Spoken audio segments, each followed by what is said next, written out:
राम राम जी सबको। आपका दिन मंगलमय हो। मैं ईश्वर से कामना करती हूँ आप हमेशा खुश और स्वस्थ रहें।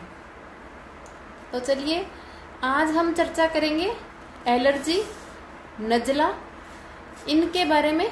नाक से पानी बहना, छींक आना, ये समस्या आजकल इतनी हो चुकी है कि हर घर हो चुकी है। अब पहले तो बात करते हैं इसके होने का कारण क्या है। देखिए, दवा की बात करें तो सैकड़ों दवा है। प्राणायाम की बात करें तो अकेला भस्त्रिका अनुलोम विलोम ही इसको ठीक कर देगा। कपालभाति करें तो बहुत अच्छा। जैसे आप सभी इस चीज से तो परिचित होंगे कि जब एलर्जी है, सांस की दिक्कत है, तो फेफड़ों की कमजोरी और फेफड़ों की दिक्कत है। जो शरीर वीक होगा, कमजोर होगा, उनको ये जल्दी होगा। दवाएं तो बहुत हैं, लेकिन होने का कारण यदि बात करें कि क्या कारण है तो मैं बता दूं। एक तो ये पैतृक हो सकता है कि यदि परिवार में हमारे बुजुर्गों को है तो हमें हो सकता है। दूसरा, खान पान से सीधी सी बात है। जो लगातार ध्यान नहीं रखेंगे, लगातार जुखाम हो रहा है, एलोपैथिक यूज कर रहे हैं, बार बार जुखाम को दबा रहे हैं, यदि हल्का सा भी फेफड़ों में कफ आ गया तो वो टीबी तक भी जा सकता है, एलर्जी भी कर सकता है। और शरीर की जो कमजोरी है वो तो है ही है इसका मुख्य कारण। जो वीक हैं उनको ये बहुत जल्दी होता है। और यदि ये लगातार रहे, इसका उपचार ना किया जाए, तो हम इसमें गलती क्या करते हैं। एक तो लोग जिसको भी मैंने इस रोग के जो रोगी हैं उनका निरीक्षण और अनुभव देखा तो वो आलसी होते हैं। अब पता नहीं क्यों, प्राणायाम करके भी खुश नहीं है, आयुर्वेदिक चीजें बता दो तो भी लेके खुश नहीं है। हमें ये अच्छा नहीं लगता, नहीं ये तो नहीं ले पाऊंगी, नहीं ले पाऊंगा। और उनको एलोपैथिक दवाइयों का बड़ा शौक होता है। सिट्रजिन, ऑक्टेव, एविल, बहुत सी दवाएं, कौन सी का नाम लूं और कौन सी का छोड़ूं, लेके खुश हैं। इस चीज का अंदाजा नहीं है कि ये इतनी खतरनाक दवा है। कुछ एक देशों में तो इनको बैन कर रखा है। यदि ये अच्छी होती, इनका साइड इफेक्ट नहीं होता, तो वो मूर्ख थोड़ी है इनको बैन करेंगे। इनका फायदा है तो इनको कंज्यूम कराते अपने जो नागरिक हैं उनको। उन्होंने इन पे बैन लगा रखा है। लेकिन हमारे देश में तो आपको पता है भरमार है। घर में एविल नहीं है तो काम ही नहीं चलेगा, घर में सिट्रजिन नहीं है तो क्या करेंगे। आजकल तो क्रेज हो चुका है लोगों को डाई का, सुंदर दिखने का, बाल जो हैं काले दिखाने का। तो पहली एलर्जी तो इससे ही हो जाती है, आंखों में पानी आना, छींके आना। तो हमें तो जब डाई करेंगे तो दवा लेनी पड़ेगी। ये नहीं है तो आप बताओ। मैंने तो ये देखा है प्रैक्टिकल में। तो चलिए बात करते हैं उसका उपचार क्या कर सकते हैं। सभी से निवेदन है अपना के जरूर देखें, 100% रिजल्ट है। गोलियों पे ना भागें, उनसे कुछ नहीं होगा। होता क्या है, कंडीशन, स्टार्टिंग की कंडीशन होती है छींके आना, आंखों में पानी आना। हम स्टार्टिंग में जब ये दिक्कत होती है तो जब स्टार्टिंग में हम गोली स्टार्ट करते हैं तो दवा का असर 1 महीने तक देखा गया है। एक बार हमने कोई भी एलर्जी की गोली ले ली, 1 महीने तक असर रहता है, बाद में होती है फिर से ले लेते हैं। धीरे धीरे गोलियों का असर कम हो जाता है, दिनों की मात्रा बढ़ती जाती है। तो वही हमें फिर गोलियां दिन में 2 बार से नहीं ठीक होता तो 3-3 बार, 4-4 बार लेनी पड़ती है। तो सोचिए वो नुकसान कितना करती है। हार्मोन्स बिगाड़ देती है, शरीर में कुछ अच्छा होने ही नहीं देती, ऊपर से वात बढ़ा देगी, और रोगों को जन्म दे देगी, हार्ट को वीक कर देगी, खून नहीं बनने देगी, बहुत सी चीजें। एलर्जी की दवा खून सुखाती है। वो कभी इंसान मोटे नहीं हो सकते जिनको ये एलर्जी है, नोट करना आप। हाँ, हो सकता है किसी रोग की वजह से उन्हें स्वेलिंग हो सकती है, लेकिन तंदुरुस्त होके एक हम बोलते हैं ना फुर्तीला, वो उनमें कभी नहीं होगा। और लगातार रहने से उनकी आंखें कमजोर होगी। और ये जो रोग ठीक नहीं होता लगातार गोलियों लेने से, फिर कह देते हैं नाक का मांस बढ़ने लग गया, उसकी सर्जरी करवानी होगी। हड्डी बढ़ने लगी, सर्जरी करवानी होगी। एक बार करवाते हैं, 1-2 साल के लिए आराम आता है, फिर से फिर बढ़ने लगती है। तो इस चीज को समझिए, कोई हड्डी नहीं बढ़ रही, आपने खुद का शरीर खराब किया है खुद ने। बहुत ही आसान दवा है इनकी, बहुत सी दवा है इनकी। सबसे आसान उपाय जो आपको बताऊं तो हमारा जो देसी गाय का घी है, जो व्हाइट कलर की गाय होती है उनका घी आप उपलब्ध कर ले कहीं से, और उस घी को 2-2 बूंद नाक में डालें, 4 बूंद नाभि में डालें। तो इससे ही आपको पहले दिन से आराम, नींद आनी स्टार्ट, गोलियां छूट जाएंगी। लगातार 3 महीने करने से, मैं पूरी जिंदगी का नहीं बोल रही, जो आप टेबलेट ले रहे हो वो आपको पूरी जिंदगी लेनी पड़ेगी। 3 महीने लगातार करें। नाभि में डालने के बाद 10 मिनट करवट ना लें। 3 महीने लगातार करने पर रोग जड़ से खत्म हो जाएगा। प्राणायाम करो तो करो, ना करो तो आपकी मर्जी, करो तो बहुत अच्छा। और भी अंग जो हैं ठीक हो जाएंगे। इन गोलियों से जो साइड इफेक्ट हुए हैं, बॉडी डिटॉक्स हो जाएगी। बहुत ही अच्छा है यदि आप अनुलोम विलोम भस्त्रिका कपालभाति करें तो।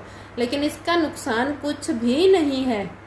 इसमें कोई ये नहीं है कि ब्लड प्रेशर का मरीज ये यूज नहीं कर सकता। इसमें ये कुछ नहीं है कि कोई भी शुगर का रोगी यूज नहीं कर सकता। हर कोई कर सकता है, बच्चा बूढ़ा।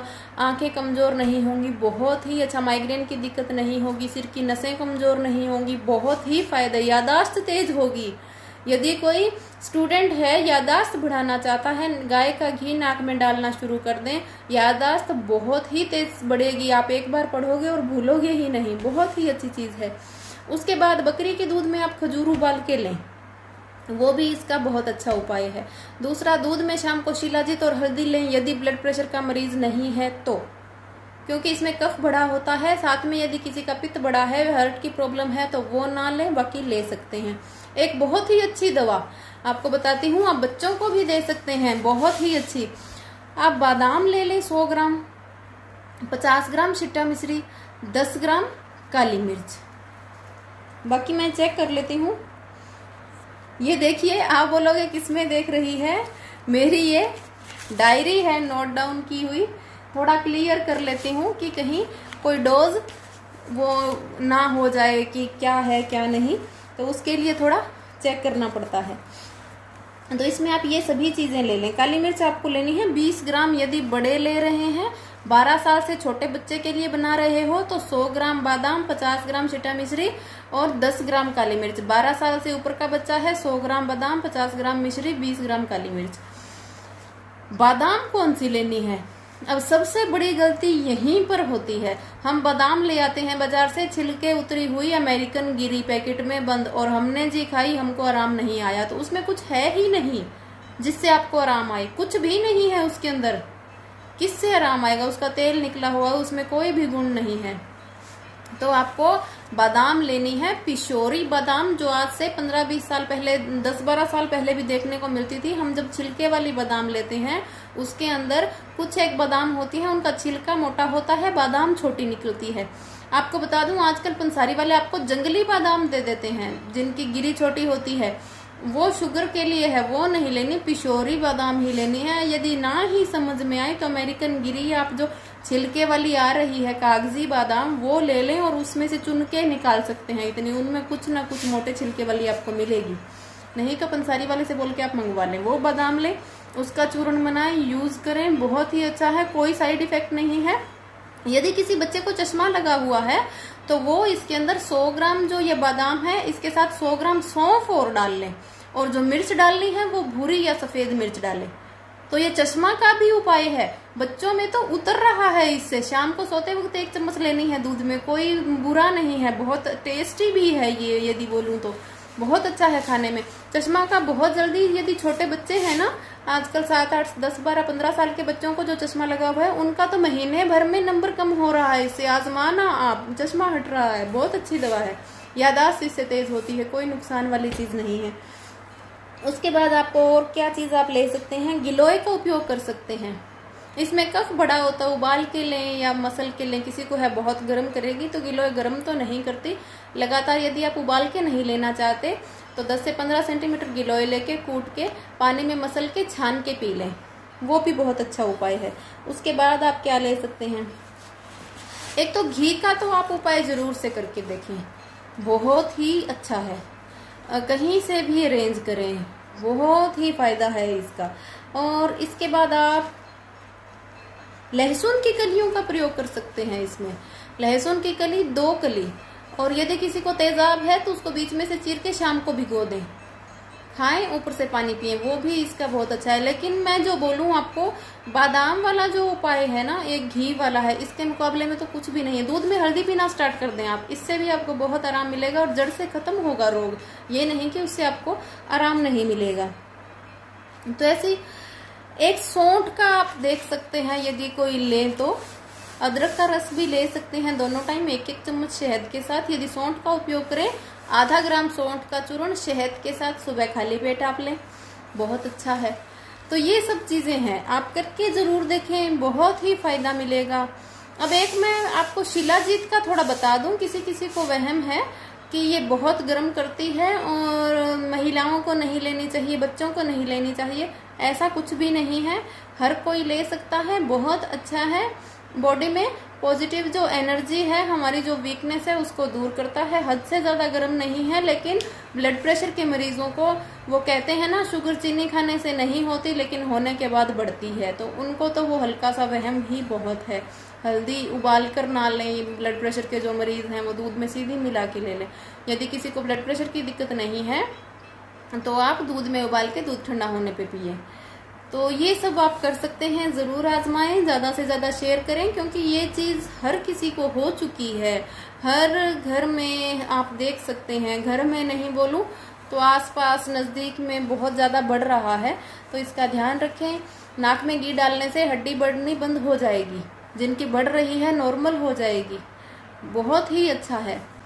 एक इसमें जो मैंने आपको वीकनेस के बोला कि शरीर में कमजोरी की वजह से होता है, तो यदि किसी को पथरी नहीं है तो लगातार आप 2-3 महीने चूने का उपयोग करें। चूना घर पे शुद्ध कर सकते हैं, पान वाले से ले सकते हैं, जैसे भी आपको उपयोगी लगे, सही लगे, सुविधाजनक लगे, चूने का इस्तेमाल करके देखें। पानी में ले सकते हैं, दही छाछ में ले सकते हैं। उपयोग से इसमें बहुत ही फायदा है, तुरंत आराम मिलेगा और बॉडी में और भी कोई यदि रोग हो रहे हैं वीकनेस की वजह से तो वो भी ठीक होंगे। साथ बने रहें, शेयर और सब्सक्राइब करना ना भूलें। Thank you.